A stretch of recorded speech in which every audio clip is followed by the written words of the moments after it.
అందరూ విదేశాల్లో డబ్బులు అడుగుకొచ్చి ఈ దేశాల్లో ఈ జిల్లాలో సేవలు చేస్తానంటే ఇప్పుడున్నటువంటి నాయకులకు కడుపు మంట.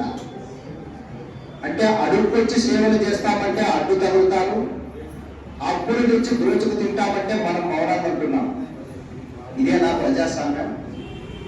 మరి ఈ ప్రజాస్వామ్యంలో మనం ఉన్నాం కాబట్టి మనం అడగాల్సిన బాధ్యత, ప్రశ్నించాల్సిన హక్కు మన మీద లేదంటే ఖచ్చితంగా ఉంది. కాబట్టి ఈరోజు ఈ రౌండ్ టేబుల్ సమావేశం ఏర్పాటు చేసుకోవడం జరుగుతుంది.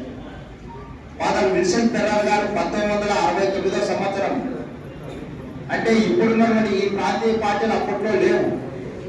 మరి ఆనాడే ఈ జిల్లాకు వచ్చి దాదాపు 60 సంవత్సరాలుగా ఏదలేని సేవలు చేస్తున్నారు.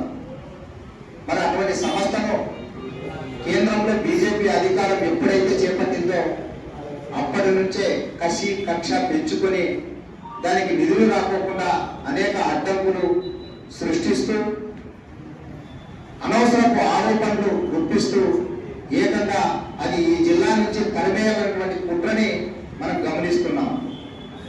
మరి ఫాదర్ విన్సెంట్ ఫెర్రర్ గారు ఈ ప్రభుత్వానికి ప్రత్యామ్నాయంగా చేసినటువంటి సేవలు ఉమ్మడి జిల్లా వ్యాప్తంగా కాదు, ఆంధ్ర రాష్ట్ర ప్రజలకు అందరికీ తెలిసిన విషయమే.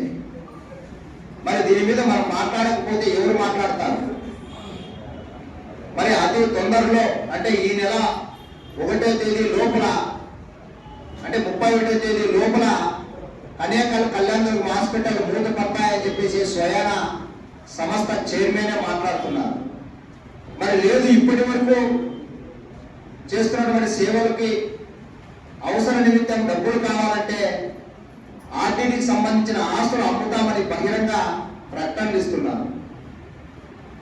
మరి దీన్ని ఏ రకంగా అడ్డుకోవాలి, ఈ సంస్థను ఎట్లా కాపాడుకోవాలనేది ఈ అనంతపురం జిల్లాలోని ప్రతి పౌరుడికి ఒక ఆలోచన రావాలి, మరింత బాధ్యత పెరగాలి, ఈ ఆర్టీడీని కాపాడుకోవాలని చెప్పేసి రౌండ్ టేబుల్ సందర్భంగా మీ అందరినీ మనస్ఫూర్తిగా కోరుకుంటున్నాం.